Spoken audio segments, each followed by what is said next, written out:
ఇప్పుడు మనం 2024వ సంవత్సరం ఫిబ్రవరి నెల 16వ తేదీ నుంచి 29వ తేదీ వరకు ద్వాదశ రాశుల్లో మకర రాశి వారి జ్యోతిష్యం చూస్తున్నామండి. గవ్వల శాస్త్రం. ఈ గవ్వల శాస్త్రాన్ని లకుట ప్రశ్న శాస్త్రం అంటారు, చింతామణి శాస్త్రం అంటారు. 9 గవ్వలు 3 సార్లు వేసి మకర రాశి వారి జ్యోతిష్యం భూత భవిష్యత్తు వర్ధమానం ఎలా ఉందో శుభయోగం అశుభయోగం చూద్దామండి. గవ్వలేసి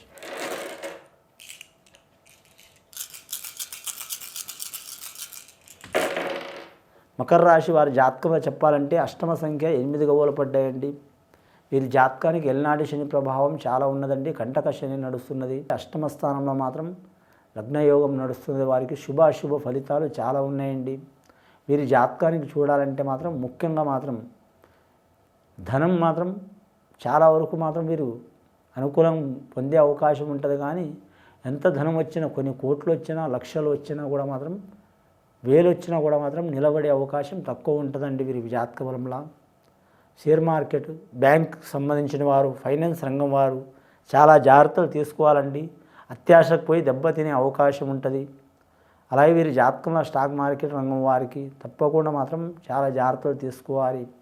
రాజకీయ రంగం వారికి అయితే మాత్రం అనుకూలత ఉంటుంది. కానీ మాత్రం మకర రాశి వారి జాతకానికి చూడాలంటే మాత్రం శ్రావణ నక్షత్రం వారికి కలిసి వచ్చే అవకాశం ఉంటుంది. ధనిష్ట నక్షత్రం వారికి సరిసమాన యోగ బలం ఉంటుంది. ఉత్తరాషాఢ వారికి మాత్రం శుభప్రద యోగం ఉంటుంది. ముఖ్యంగా వీరి జాతకంలో శ్రవణ నక్షత్రం వారు వెంకటేశ్వర స్వామి దర్శనం చేయాలి. కరెక్ట్ వీరి నోటి వెంట ఓం నమో వెంకటేశాయ నమః అనే వాక్యం ఉండాలి. శుభం కలిగే అవకాశం ఉంది. వీలైతే తిరుపతి వెంకటేశ్వర స్వామి దర్శనం చేయాలండి. చేస్తే చాలా మంచిది. అన్ని క్షేత్రాల కంటే మాత్రం ఈ కలియుగంలో మాత్రం 7వ వింత వెంకటేశ్వర స్వామి 7 కొండల వాడు కాబట్టి ఖచ్చితంగా వెళ్ళి రావాలి. వీరి జాతకంలో చూడాలంటే రాజకీయ రంగంలో మాత్రం చాలా వరకు మాత్రం రణక్షేత్రం ఉంటుంది. వీరి పేరు మీద రణక్షేత్రం ఉంటుంది. ఎక్కడ అవమానం పొందినో అక్కడ విజయం సాధించే అవకాశం ఉంది. అలాగే ఎక్కడ విజయం సాధించారో అక్కడ అపజయం పొందే అవకాశం కూడా ఉంటుంది. ఈ మకర రాశి వారి జాతకం మకర పట్టుదల చాలా ఉంటుందండి. కానీ మాత్రం వారి స్వహస్తాలు స్వశక్తిని నమ్ముతారు. వారి ఆలోచనలను నమ్ముతారు. తలవంచరు. కష్టానికి మాత్రం లొంగే అవకాశం ఉండదు వీరి జాతకానికి. వీరి జ్యోతిష్యంలో చూడాలంటే మాత్రం వీరు మానసికంగా కానీ శారీరకంగా కానీ అలసి అనుకున్నదైతే సాధించే అవకాశాలు ఉంటాయి. అనుకున్న పని జరిగే వరకు మాత్రం నిద్రపోని మనస్తత్వం ఉంటుంది. నమ్మిన వారు ఎన్ని ఇబ్బందులు పెట్టినా కూడా మాత్రం చలించని గుణం ఉంటుంది. వీరికి మాత్రం చూడాలంటే మాత్రం ఉద్యోగస్తులకైతే ఐఏఎస్ ఐపీఎస్ ఆఫీసర్లకు మాత్రం చాలా వరకు మంచి శుభయోగం కలిసి వస్తుందండి. ఇతర ఉద్యోగస్తులకు మాత్రం ఇబ్బందులు, చిక్కులు, చికాకులు తప్పవు.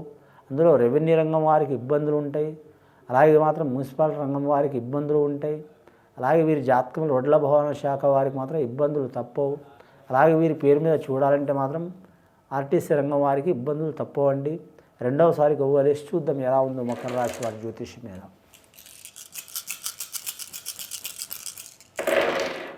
రెండవసారి గవ్వలేస్తే 6 గవ్వలు పడ్డాయండి. ముఖ్యంగా వీరి జాతకంలో చూడాలంటే శుక్రమహారదశ. వీరికి ఎల్నాటి శని ప్రభావం నడుస్తున్నా కూడా మాత్రం గురుబలం ఉన్నది కాబట్టి వీరికి ఒక సైడు డబ్బులు ధనం వ్యాయమవుతున్నా, అనారోగ్యం పాలవుతున్నా, ఇంట్లో ఎవరికో ఒకరికి ఆరోగ్యంలో ఇబ్బందులు, చిక్కులు, చికాకులు వస్తున్నా, శుభకార్యాలు కానీ, ఇల్లు కట్టడం కానీ, కొనటం కానీ, అమ్మటం కానీ, తీసుకోవడం కానీ, లేదా వివాహం చేయటం కానీ, వివాహ ప్రయత్నాల్లో ఆటంకాలు ఉంటే తొలగించుకోవడం కానీ, లేదా మాత్రం వీరికి విలాస వస్తువులు కొనటం కానీ తప్పకుండా ప్రయత్నాలు చేస్తారు. అవి సఫలమయ్యే అవకాశం ఉంది. వీరికి ఎన్ని ఇబ్బందులు వచ్చినా కూడా మాత్రం మొండి ధైర్యం చాలా ఉంటుందండి. శ్రావణ నక్షత్రం వారికి ఖచ్చితంగా శుభయోగాలు ఉంటాయండి. ధనిష్ట నక్షత్రం వారు రుణ చిక్కులు ఉంటే మాత్రం సుబ్రహ్మణ్యేశ్వర స్వామి ఆరాధన చేయటం చాలా మంచిది. మంగళవారం రోజులు అంగారక సూత్రం చదవటం, అలాగే సుబ్రహ్మణ్యేశ్వర స్వామి పూజ చేయటం చాలా వరకు మంచిది. వీరి జాతకంలో చూడాలంటే మాత్రం గృహాపరణ విషయంలో చూడాలంటే మాత్రం స్వస్థాలతో మాత్రం కట్టిన ఇల్లు కలిసి వచ్చే అవకాశం ఉంటుంది. పెద్దల ఇల్లు అంటే తల్లిది కావచ్చు, తండ్రిది కావచ్చు, అత్తమాల సైడ్ వాళ్ళది కావచ్చు, వారు భూమిలో కట్టిన స్థిరస్థి మాత్రం కలిసి వచ్చే అవకాశం ఉండదు వీరి జాతక బలానికి. ఉద్యోగస్తులకు మాత్రం ఆకస్మికంగా మాత్రం లేనిపోని నిందలు, లేనిపోని చికాకులు, లేనిపోని వారి మీద అభండాలు, చేసిన దానికి చేయని దానికి చేసిండ్రని, చెప్పని దానికి చెప్పిండ్రని, చేయని దానికి లేనిపోని అవంతరాలు వచ్చే అవకాశాలు ఉన్నాయి. ముఖ్యంగా స్త్రీల మీద కూడా అభండాలు వచ్చే అవకాశాలు ఉన్నాయండి. జాగ్రత్తగా ఉండాలి. వివాహమైన స్త్రీలతో భార్యాభర్తలతో మాత్రం కలహాలు కలిసి వచ్చే అవకాశం ఉంది. అలాగే మీకు సంబంధం లేని స్త్రీలతో కూడా కలహాలు కలిసి వచ్చే అవకాశం ఉంది. ఒకరి మనసులో ఒకరు ఉండరు. కుటుంబంలో తగాదాలు చాలా వస్తాయి, జాగ్రత్తగా ఉండాలి. సంతాన విషయంలో జాగ్రత్తగా తీసుకోవాలి. సంతాన విషయంలో వివాహ కార్యం కావచ్చు, లేదా మాత్రం పిల్లలు ఎదగడం కావచ్చు, విద్య కొరకు కావచ్చు, సరైన నిర్ణయం తీసుకుంటే చాలా వరకు మంచిదండి. సంతాన విషయంలో, కుటుంబ విషయంలో, కళ్యాణంది కావచ్చు, లేదా చిన్నపిల్లలు విద్య విషయం కావచ్చు, సరైన నిర్ణయాలు తీసుకుంటే మంచిదండి. లేకుంటే మాత్రం నిర్లక్ష్యం నిర్ణయాలు తీసుకుంటే ఇబ్బందులు వచ్చే అవకాశాలు ఉన్నాయండి. మూడవసారి గవ్వలేసి చూద్దామండి. మొత్తం రెండోసార్లు మాత్రం 14 గవ్వలు పడ్డాయి మకర రాశి వారి జ్యోతిష్యం మీద. మూడవసారి గవ్వలేస్తే ఇంకా 6 గవ్వలు పడ్డాయండి వారి జాతక బలానికి.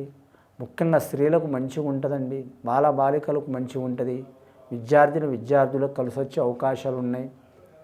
చిన్నప్పటి నుంచి విద్యలో చిక్కులు ఉన్నవారు, ఇబ్బందులు ఉన్నవారు, ఆర్థిక చిక్కులు పడ్డవారు, అలాగే మాత్రం వీరి జాతకంలో మాత్రం చాలాసార్లు విద్యలో ఫెయిల్ అయిన వారు, మానసికంగా ఇబ్బందులు పడ్డవారు, అలాగే శారీరకంగా ఇబ్బందులు పడ్డవారు, తల్లిదండ్రులతో ప్రేమ పొందలేని వారు, తల్లిదండ్రులకు దూరం ఉన్నవారు, కుటుంబంతో దూరం ఉన్న వారికి మంచి యోగ బలాలు కలిసి వచ్చే అవకాశాలు ఉన్నాయండి. మీరు ఎవరిని పూజ చేసినా చేయకపోయినా మాత్రం ఖచ్చితంగా మాత్రం ఆ విద్యామాత కరెక్ట్ సరస్వతి దేవతకు పూజ చేయాలి. అలాగే మాత్రం బాసర సరస్వతి దేవతకు పూజ చేయాలి. అలాగే వీరి జాతకానికి ఆంజనేయ స్వామి దర్శనం చేయటం, ఆంజనేయ స్వామిని పూజ చేయటం, అలాగే నవగ్రహాలను ధ్యానం చేయటం చాలా వరకు మంచిది. గంటలు చేయాలని ఏం లేదండి. 10-15 నిమిషాల పూజ చేయటం కూడా మంచిది. మీకు వీలైతే మాత్రం సద్బ్రాహ్మణులతో పూజ చేపించండి. శక్తి లేని వారు మాత్రం మామూలుగా మంగళవారం ఖచ్చితంగా ఆంజనేయ స్వామి గుడికి పోయి మాత్రం మామూలుగా పూజ చేసినా కూడా చాలా వరకు మంచి ఫలితాలు కలుగుతాయండి. వీరి జాతకంలో చూడాలంటే మాత్రం 14 + 6 20 గవ్వలు పడ్డాయండి. కానీ మాత్రం 20 గవ్వలంటే 0, శేషం తీసేస్తే మాత్రం 2 మిగులుతుందండి. చంద్రమహారదశ సంఖ్య, ముఖ్యంగా మాత్రం చంద్రమహారదశ సంఖ్య కాబట్టి వీరికి ఎన్ని ఆటంకాలు, చిక్కులు, చికాకులు, దారిద్ర్య బాధలు ఉన్నా కూడా మాత్రం వీరికి చివరి టైంలో సుఖాంతం కలిగే అవకాశం ఉంది. అది వివాహ విషయం కావచ్చు, కుటుంబ విషయం కావచ్చు, ధన విషయం కావచ్చు, కానీ లేదా మాత్రం రుణ విషయం కావచ్చు, లేదా ఉద్యోగ విషయం కావచ్చు. ఎన్ని ఆటంకాలు ఉన్నా లాస్ట్కు మాత్రం గెలిచే అవకాశం ఉంటుంది. కానీ మాత్రం వీరి మనోవాక్కు ఫలించే అవకాశం ఉంది. ఖచ్చితంగా వీరు మాత్రం మనోవిశ్వాసం తప్పకుండా ఉండాలండి వీరికి. అని మాత్రం వీరి విశ్వాసమే, వీరి మనోధైర్యం మీరు కాపాడే అవకాశం ఉంది. కానీ శ్రీరామ రక్ష సర్వజగత రక్ష అన్నట్టు రామరామ జయ రామరామ, శ్రీరామ రక్ష సర్వజగత రక్షని ఆంజనేయ స్వామి దర్శనం చేయడం చాలా వరకు శుభయోగం ఉంటుంది వీరి పేరు మీద. మొత్తం 20 గవ్వలు పడ్డాయండి. శుభయోగం గవ్వలే పడ్డాయి. కొన్ని ఆటంకాలు వస్తాయి. 2001 నుంచి 2002, 2003, 2004 సంవత్సరం సరి సమాన యోగ బలం నడుస్తుంది. రాబోయే కాలం మంచిగా ఉంది. ఈ ఫిబ్రవరి మాసం 16వ తేదీ నుంచి 29వ తేదీ వరకు మాత్రం చాలా వరకు శుభ పరిణామాలు వచ్చే అవకాశాలు ఉన్నాయి. ఇది విని చూసి ఆచరించే వారికి గొప్ప ఫలితాలు కలుగుతాయండి. శుభం భూయాత్.